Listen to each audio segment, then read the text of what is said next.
All right, 10 things that I wish that I knew when I started gardening.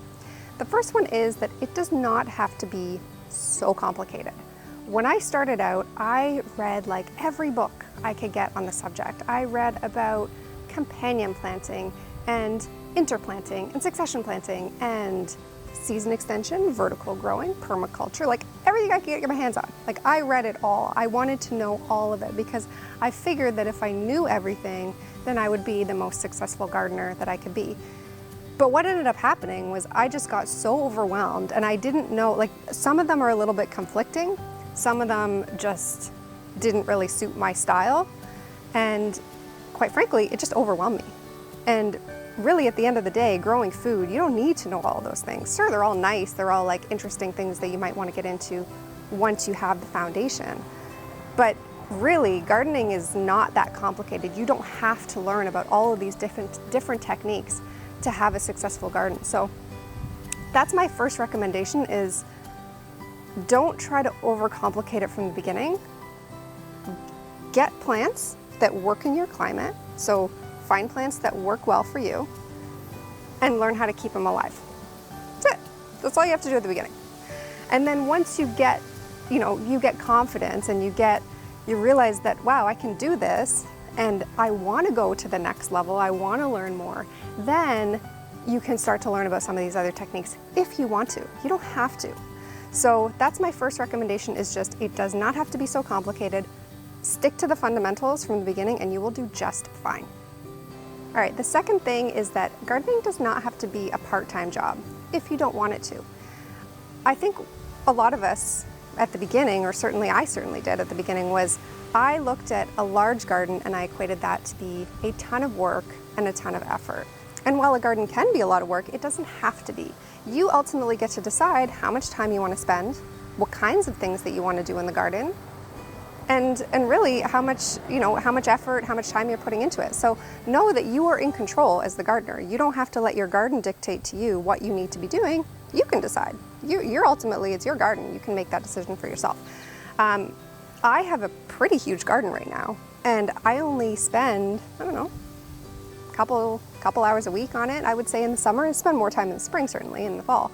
But in the summer, I spend like 3 hours maybe a week on my garden, and that includes picking it, that includes weeding, watering, all the stuff that you have to do to take care of a garden. And I never thought that I could have the size of garden that I have now with such little effort and such little time. So know that there are options, and you can also ultimately make that decision for yourself as the gardener. The next one is to be very selective of the plants that you decide to grow. Don't just aimlessly go to the garden center and buy any plants that look interesting to you. I think of it like if I were to go to the grocery store and I were to, let's say, just buy whatever looked good at the grocery store. So I bought some flour, I bought maybe some potatoes, I bought okra, I bought some mustard, I bought some soy sauce, I don't know, anything, whatever. I just bought random ingredients that I could find, and I came home and I expected to make a delicious dish out of it, or I expected to make any dish really out of it. I probably wouldn't have the results that I was after. I probably wouldn't see the results that I was hoping for. And I look at it like gardening, almost like meal planning or finding a recipe and following the recipe. So start with what you want, start with what you're looking to grow, and then go shopping and then go to the store and buy the things that make sense for you. So having a plan from the beginning, being selective and being strategic about the plants that you decide to grow, not just aimlessly picking anything you want, that would have for sure saved me years of headache of just planting things that didn't make sense for me. They maybe didn't fit my climate, they didn't fit my personality, they didn't fit my style, whatever. So having the plan, having the recipe, having the meal plan, however you want to look at it, and then going and finding the things that I want to grow would have saved me a ton of time and effort and stress. And then the next, kind of on the same sort of wavelength as that one, is decide whether you really truly want to be growing the plants in your garden. So early on, again, I tried to grow things that now I don't. I just don't try to grow them anymore. I, for a few years, was growing citrus in my house. And if you maybe have never seen me before, I live in southern part of Canada. Citrus doesn't grow here. We are a cold climate, we have snow. So I had to do quite a bit of effort as the gardener to make citrus work for me in this climate. And while it was fun and I enjoyed it, just remember that you are always in control of how much effort you want to take as the gardener and how much effort you want nature to take on. So there's like a scale. There's a scale between, you know, your effort and then nature's effort, and you are going to be somewhere on that scale. So just kind of making sure that you don't necessarily have to know where you are on the scale or anything like that. Just think about this. How much am I prepared to take on as the gardener and, you know, deal with whatever challenges might come my way? And how much do I want nature to do for me? How much do I want it to be kind of effortless to grow? Because I mean, lots of things grow everywhere we live. We all have plants and I mean, you can look at just what grows wild, right, around you. There's lots of plants that will grow without any effort from you whatsoever. And there are going to be vegetables, there's going to be likely some fruit, some herbs that are going to grow really effortlessly for you where you live. And knowing that you always have that choice of, do you want to tailor your garden more towards those? Or do you want to tailor your garden towards more things that you as the gardener have to actively participate in? And finding where that kind of scale is. I like to do a mix, but I like way more on the easy side. All right, next up is a fun one, I think, which is to learn to cook with the food that you're growing. Seems kind of obvious, but it's sometimes not, because when I started, like in the last one I talked about, picking plants that I like to pick plants that are easier to grow, just because that way I can grow way more food without any more effort. So what happened though was I started growing things that I didn't normally buy. So they weren't as common at farmers markets, certainly not at grocery stores, and even in recipes, right? Like I watched mainstream TV. I don't have cable. Well, I do have cable, but I don't really watch it anymore. Where I watched a lot of cooking shows, and a lot of those chefs were from the South, which was great for the summer months for me. But in the other months, in the other time of the year, when I try to grow food year round. So in the other time of the year, I can't grow things like peppers and eggplants and melons. Like, they don't grow most of the year for me. So I needed to learn how to cook with a lot of these other vegetables and herbs and things like that that were growing the other months. And for me, that was fun because I love to cook. And, but it was something that took me a little bit of time to kind of get used to, kind of get familiar with, or get comfortable with the fact that I'm gonna learn some new recipes, some new ingredients, some new ways to cook things that maybe I didn't know before. So if you decide to go the route of growing some things that maybe aren't as mainstream, like for me, one of them was Swiss chard. I saw Swiss chard in the grocery stores, bought it like, I don't know, once or twice a year. But now I grow it year round. I have a ton of it because number one, it's easy to grow, for me, at least in my climate. And it's a pretty plant, and you know, it's effortless, and it produces a fair amount. And I can grow it year round, almost year round. So I needed to learn. I couldn't just stick with my old 2 or 3 recipes with cooking with Swiss chard. I needed to learn way more ways to cook with it, or else I would be wasting a lot of the food that I was growing. So I changed my cooking style, and I changed the way that I ate to kind of suit the food in my garden. And even if you don't grow your own food and you buy from farmers markets, that's still a really cool strategy to learn, is starting to learn to cook with the food that is growing around you. The next one is that while it was really fun trying all sorts of unique varieties of plants, lots of different heirloom varieties and just unique colors and shapes and things like that of different types of vegetables, I probably should have started mixing in some more traditional ones earlier on. So when I was, I don't know, maybe 5 or 6 years ago now, I was growing really only like a couple of kinds of cucumbers. I was growing, and I still only grow a couple kinds, but like I was growing mouse melon cucumbers, you know, the ones, I don't know if you've ever heard of them. They look like tiny little watermelons for a mouse. I think that's where they got the name from. They are, they're really cute. They're a really fun variety of cucumbers to grow. I was also growing lemon cucumbers, so they were yellow and they were like a ball shape. And I remember my husband, Craigie, was saying to me, are we gonna grow, like, do we have like normal kinds of vegetables? So yeah, I eventually started mixing in more traditional types of vegetables. And the reason that I say that, so I love growing really unique varieties, and I still do that today. But the reason why I probably should have had a better balance earlier on is that you didn't necessarily get a lot of food from those unique varieties. And if I did, I didn't always know what to do with them. So, you know, I now grow a little bit of both. I grow English style cucumbers, slicing cucumbers that we can put on sandwiches and things like that. But I also like to mix in some fun varieties as well. So I think it's good to have a balance, whatever your balance is. You might like more unique, you might like more traditional, but trying to sort of figure out what your right balance is earlier on might have been a better strategy for me.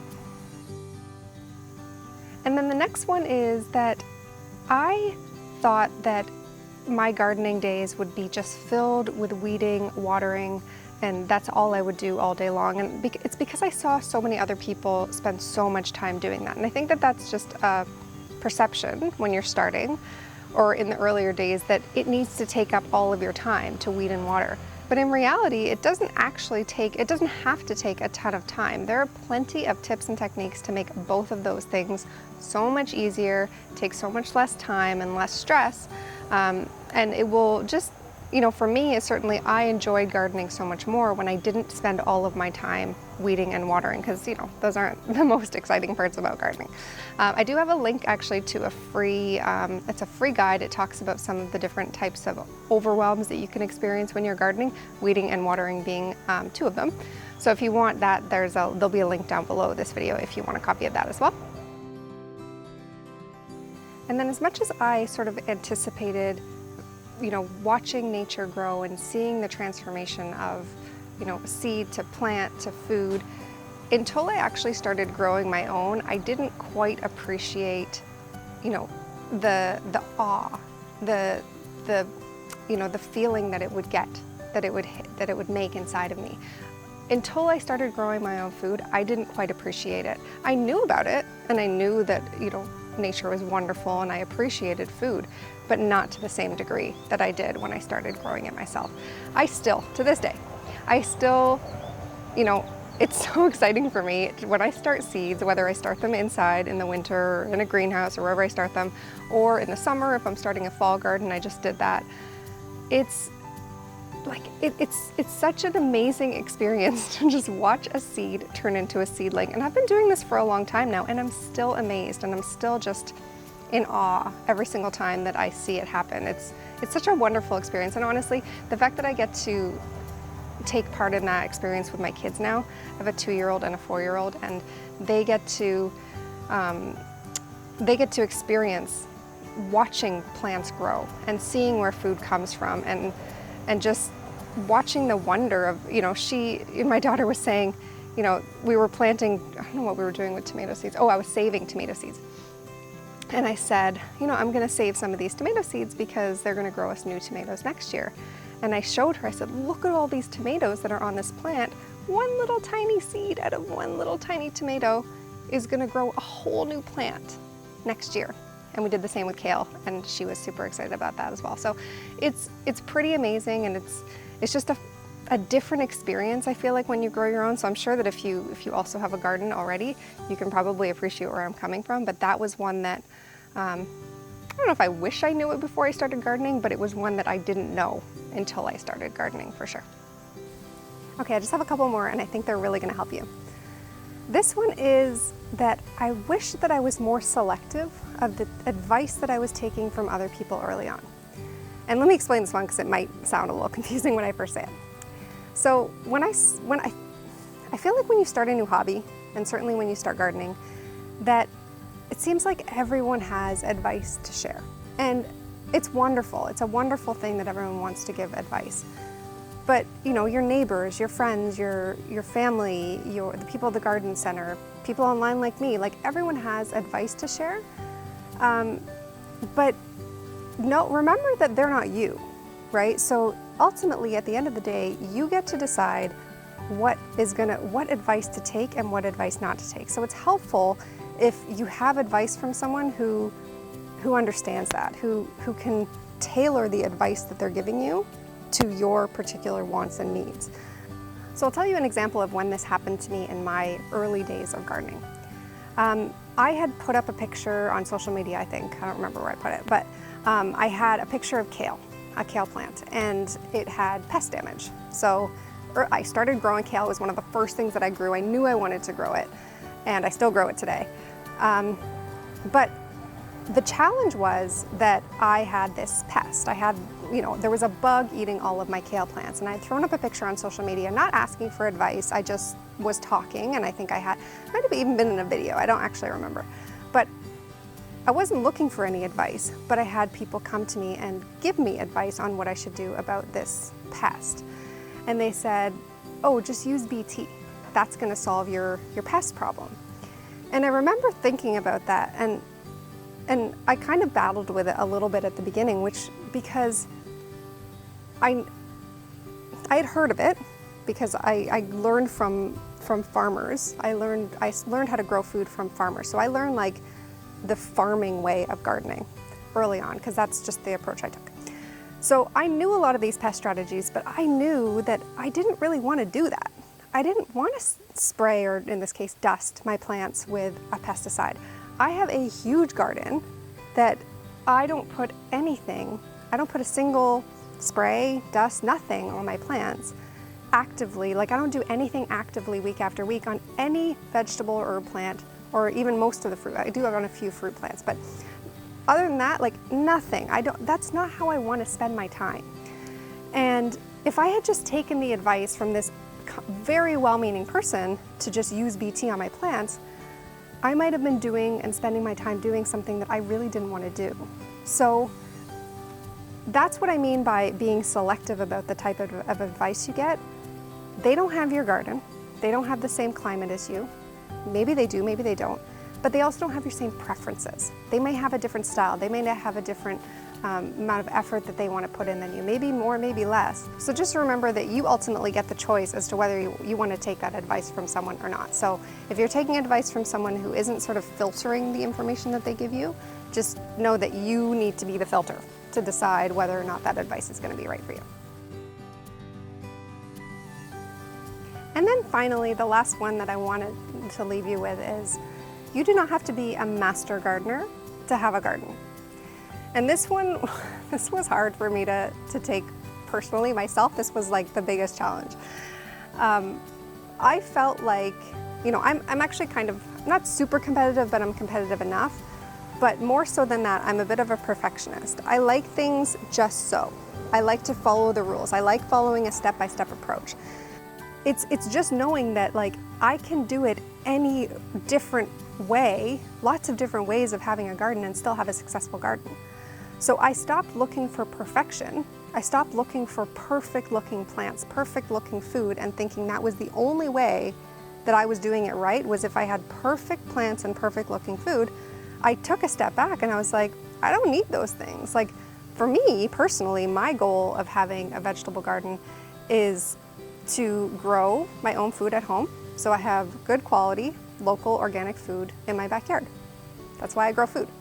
So when I took a step back and I reminded myself, like, what's my end goal here? Like, am I trying to win some gardening competition? Am I trying to have the biggest tomato? Do I have to grow heirloom tomatoes, or can I grow an easier style of tomatoes? I stopped trying to do everything the way that I thought I should do it, because I saw other really good gardeners doing it that way, and I decided to do it my way. And once I did that, everything got so much easier. And it just got more enjoyable. Like, I started really enjoying my time, enjoying the results. I stopped looking for perfection, and I started appreciating all the beautiful food that I was already getting. Whether it looked perfect or not, some of it certainly did, but not all of it. And I started appreciating all of it. You know, food doesn't always have to look perfect.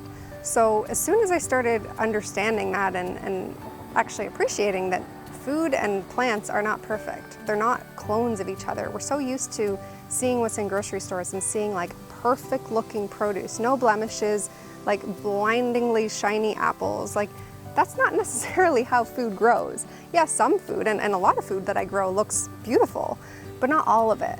And I'm not doing anything wrong necessarily, or at least wrong enough to bother dealing with those imperfections. And in fact, I've started to appreciate those imperfections more than I ever did before. You know, there's so much food waste in our society. We are so accustomed to seeing things look a certain way, and if it doesn't look that way, we think that it's bad and we throw it away. But it's not the reality. Like, food is not all clones of each other. It's nature. It's just like humans. We're all different. We're all like, you know, we're all beautiful, right? So starting to appreciate my food a little bit differently, having a different attitude, I really started enjoying gardening more, and I started just almost getting better results somehow. I don't really know how that worked, but I got better results, but I really, more importantly, enjoyed my time in my garden more. Let me know if any of those tips resonated with you. If you have any to share of your own, I'd love to hear them down in the comments below. Other than that, that's it for this week, and I will see you in the next one.